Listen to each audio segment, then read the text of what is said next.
مفتی خالد الازہری کے اصلاحی بیانات اور وظائف کے لیے مفتی صاحب کا یوٹیوب چینل سبسکرائب کریں۔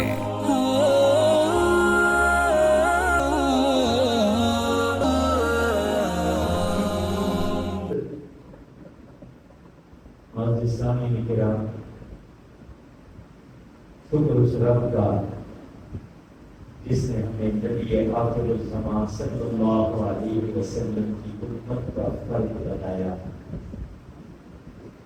اور ہمیں عقیدہ توحید نصیب کیا۔ نجات کے لیے اگر کسی چیز کی ضرورت ہے تو وہ عقیدہ توحید، جو نجات کا سبب ہے، نجات کا ذریعہ ہے، اس وحدہ لا شریک کے اللہ نے ہمیں ایمان لانے کی توفیق بخشی، جو اکیلا یکتا و تنہا ہے، اس جیسا کوئی نہیں، نہ اس کے والدین نہ اس کی اولاد، ایک اکیلا بے نیاز، اور نہ اس کی ہمسری و مقابلہ کرنے والا کوئی، اس کی ہمسری کرنے والا کوئی نہیں، اس کا مقابلہ کرنے والا کوئی نہیں۔ لو کان فیہما آلہۃ الا اللہ لفسدتا، رب عظیم نے قرآن کریم میں اپنی وحدانیت جگہ جگہ بیان فرمائی۔ ایک جگہ رب فرماتے ہیں لو کان فیہما آلہۃ، اگر اس کائنات کے اندر کوئی دوسرا الہ، کوئی دوسرا معبود ہوتا، لفسدتا، تو ضرور بضرور اس نظام کائنات میں فساد ہوتا۔ اس کائنات میں فساد کا نہ ہونا، اس کا فساد سے مراد لڑائی جھگڑے نہیں، اس سے مراد نظام کائنات کا جو چلنا ہے، اس شب و روز جو چل رہے ہیں، ماہ و سال جو چل رہے ہیں، چاند اپنے وقت پہ ظاہر ہو رہا ہے، سورج اپنے وقت پہ نکلتا ہے، اپنے وقت پہ غروب ہوتا ہے، اور یہ ایک سرکل چل رہا ہے۔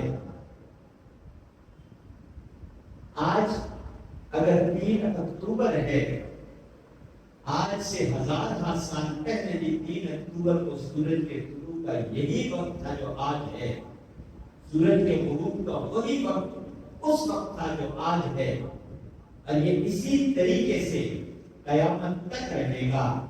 جس دن یہ نظام الٹ گیا وہ قیامت کا دن ہوگا، اس سے پہلے یہ نظام بدل نہیں سکتا۔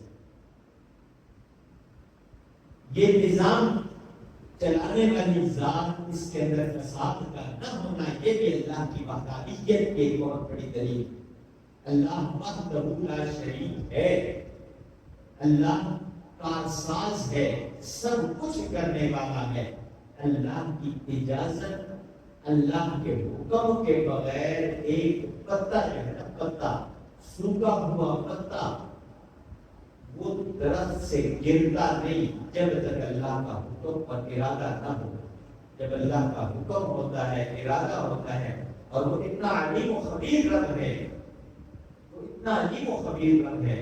ہمارے گھر میں اگر کوئی پودا پڑا ہو نا، کیونکہ جہاں ہم رہتے ہیں لان تو نہیں ہے، پودا بھی اگر پڑا ہوا ہے، ہم اس پودے کے پتے بھی کبھی نہیں گنے ہوتے، اگر ایک آدھ پتا کم ہو جائے ہمیں پتا نہیں چلتا، لیکن وہ اتنا علیم رب ہے، علیم خبیر ہے کہ اس کی اتنی بڑی کائنات کے اندر اگر گھاس کا ایک ٹکڑا بھی ٹوٹتا ہے تو اس کے علم میں ہوتا ہے، درخت سے پتا بھی گرتا ہے وہ بھی اس کے علم میں ہوتا ہے۔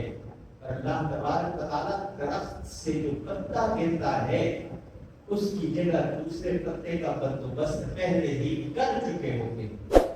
تو یہ نہ سمجھے کہ میں نہیں ہوں گا تو کیا ہوگا، میں نہیں ہوں گا میری اولاد کا کیا ہوگا، میں نہیں ہوں گا یہ نظام کیسے چلے گا۔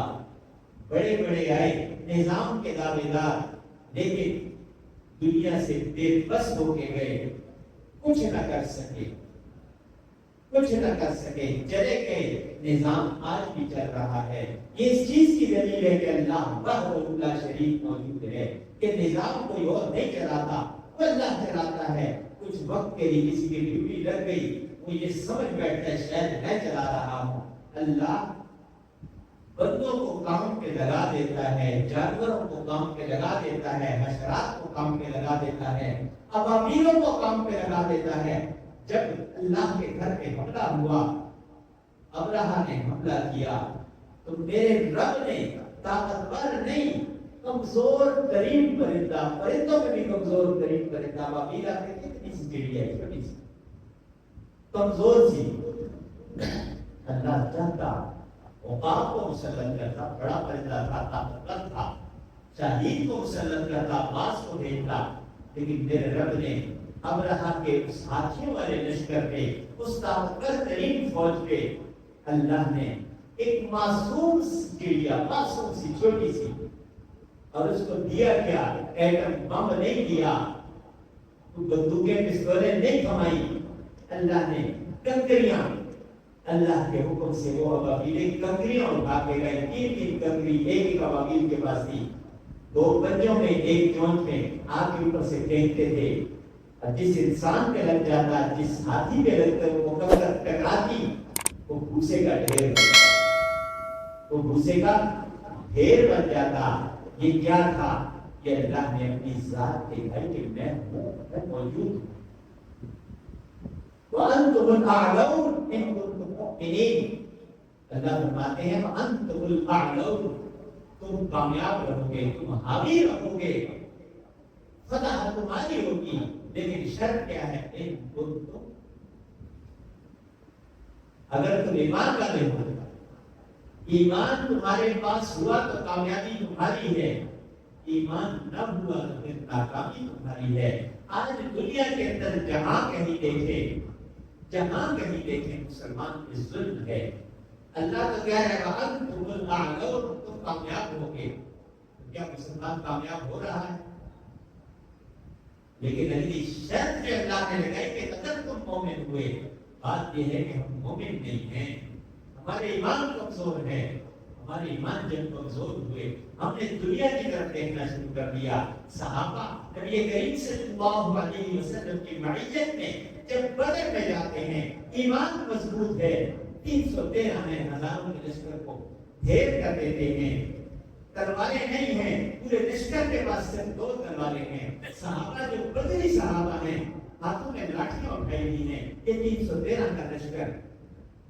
بعد میں واقعات سناتے تھے کہ ہم لاٹھی اٹھاتے تھے، تلوار نہیں، لاٹھی اٹھاتے تھے، کافر کی گردن کٹی پڑی ہوتی تھی، ہم لاٹھی اٹھاتے تھے، کافر کی گردن کٹی ہوتی تھی۔ یہ کیا تھا؟ یہ اللہ کی مدد تھی، اللہ کی مدد تھی۔ فضائے بدر میں جا کر فرشتے تیری نصرت کو اتر سکتے ہیں، قطار اندر قطار۔ اس فضائے بدر انہوں نے پیدا کی تو پوری دنیا آج بھی جب مسلمان پہ عالم کفر حملہ کرنے کی سوچتا ہے تو ایک مرتبہ اسے بدر یاد ضرور آتا ہے کہ یہ وہ قوم ہے، یہ اس نبی کے ماننے والے ہیں جو 313 ہو کر ہزاروں کو شکست دینے والے تھے۔ 313 ہو کر ہزاروں کو شکست دینے والی قوم کے ہم مقابلے میں جانے لگے ہیں۔ خدا خیر کرے، وہ ڈرتے ہوئے حملہ کرتے ہیں، لیکن جب وہ حملہ کر چکتے ہیں تو اس کے بعد انہیں پتا چلتا ہے یہ تو وہ ہے ہی نہیں، یہ تو کوئی اور ہے، یہ تو بھوسے کے ڈھیر ہیں، یہ بس ایسے ہی ہیں، ان میں تو قوت ایمانی نہیں ہے۔ میرے پیارے آقا صلی اللہ علیہ وسلم نے ایک مرتبہ صحابہ کرام رضوان اللہ تعالی علیہم اجمعین سے فرمایا میری امت پہ ایک وقت ایسا آئے گا کہ کفار ان کی طرف یوں چھپیں گے، یوں حملہ آور ہوں گے جیسے بھوکا کھانے کی طرف لپکتا ہے۔ تو صحابہ یہ وہی صحابہ تھے جو بدر میں تھے، یہ وہی صحابہ تھے جو احد میں تھے، جو خندق میں تھے، جو حنین میں تھے، جو تبوک میں تھے، یہ وہی صحابہ ہیں۔ صحابہ تعجب سے پوچھتے ہیں کہ اللہ کے رسول صلی اللہ علیہ وسلم کیا اس وقت ہماری تعداد کم ہوگی؟ کیا ہم کم تعداد میں ہوں گے کہ کفار ہم پہ کیوں چھپیں گے؟ تو میرے پیارے آقا صلی اللہ علیہ وسلم نے ارشاد فرمایا نہیں، اس وقت تمہاری بہت بڑی تعداد ہوگی، لیکن تمہارے اندر سے جذبہ ایمانی، جذبہ جہاد نکل چکا ہو، تمہارے اندر وہ جذبہ نہیں ہوگا جسے جذبہ ایمانی کہتے ہیں، جو جذبہ جہاد کہلاتا ہے، وہ تمہارے اندر نہیں ہوگا، تو اس کے کفار تم پہ یوں سمجھیں گے۔ آج مفتی خالد صاحب سے مزید رہنمائی، وظائف اور اسلامی مسائل کے حل کے لیے ہمارے چینل کو سبسکرائب کریں، بیل آئیکن دبائیں اور دین کی روشنی اپنے دلوں میں جگائیں۔